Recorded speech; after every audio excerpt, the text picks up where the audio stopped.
G'day, I'm Steve Robertson from South Coast Television. The ballots have now gone out in the race for the mayor's position in Victor Harbor and for all of the council positions. Now, one of the people who is running for council is Carlos Poremba.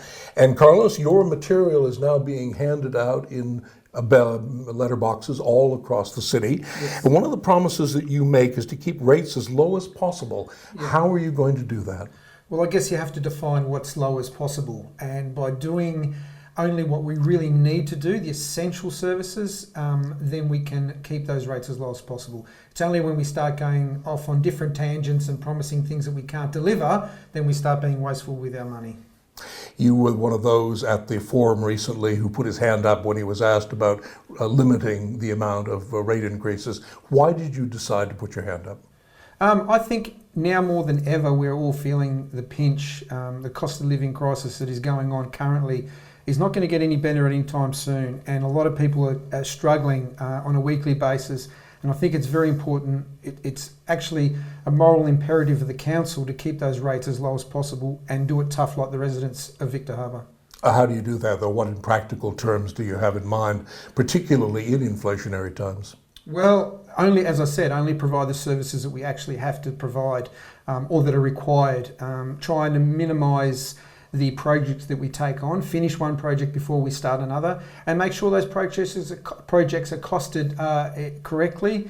Also look at efficiencies within the council, like all businesses are at the moment, mine included. You know, I have to find efficiencies, and so that's how we're going to keep our rates as low as possible. Have you had a look at the amount of money that Victor Harbor spends on consultants, and if so, what do you intend to do about it? Yeah, it's actually quite frightening.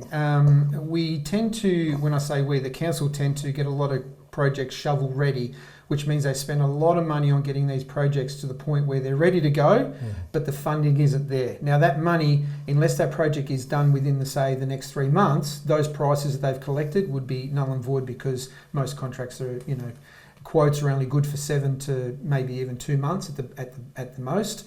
Therefore, doing all these things tends to actually waste a lot of money. Now, I deal a lot with consultants in the building trade, and generally consultants work on a basis of the more expensive the project is, the bigger their percentage is.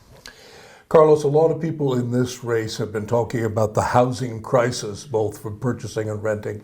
And I'm wondering if you think that council has any role to play at all, and if so, how, in ameliorating that problem here in Victor Harbor?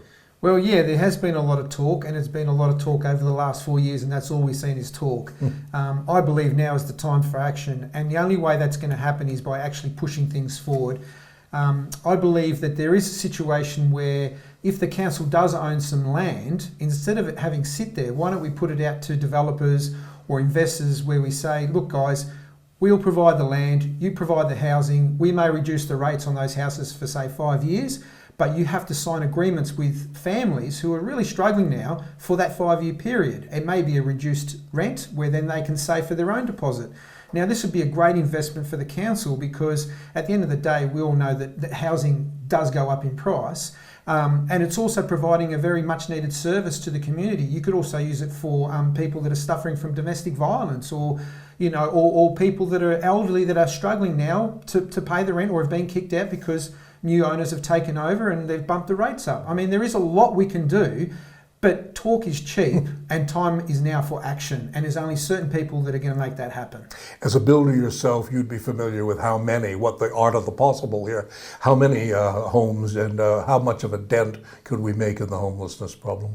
I honestly think, to be honest, it's really up to us how much we really want to take on. We can make a really big difference if we want to, and that's the key. We have to want to, not just talk. It has to be action. 50, 100, 200? I don't see an issue with 50. I think there's enough builders in town. If we keep the work local, we keep the material source local, we get together as a community to help those that much need this, I think we can make a massive difference. But we have to want to do it. That's the difference. And the tradie shortage. You hear a lot about the tradie shortage. That's something you'd know about? Yeah, there is a shortage, but at the same time, it's not. You can get trades. You just have to pay what they're asking. There are a lot of good trades out there. There's a lot of good traders and a massive amount of good builders down here as well.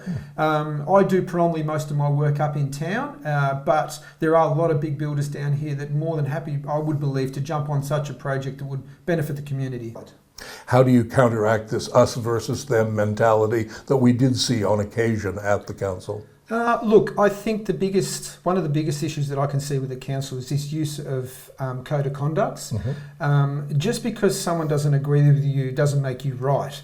I think it's very important that we allow robust debate, and as long as it's not attacking someone, but just having a difference of opinion shouldn't just be pushed aside because it doesn't fit the narrative. It's very important, and I say this to all the guys that I work with, I'll have a plan of what I think needs to happen. But if there's something along the way you think we can do better or that I'm wrong, tell me, please, because that's how we get better at what we do. There are a number of people who believe that the public, the voters here in Victor Harbor, need a better education, a better sense of what is genuinely important, and perhaps not quite so much loyalty to candidate X or candidate Y. Yeah. How, in your view, can a sitting councillor, if you become one, educate people to what really matters in this community? Well, I think one of the big things is you have to be transparent. Whenever you want to do something, you've got to be open and honest with people and explain to them what you're going to do and why you're going to do it. It's when you do things in secrecy and behind closed doors that it creates a narrative and people will just make up their own mind anyway. So I'm very much about telling everybody what's happening, what we're going to do, whether it's through the radio or newsprint.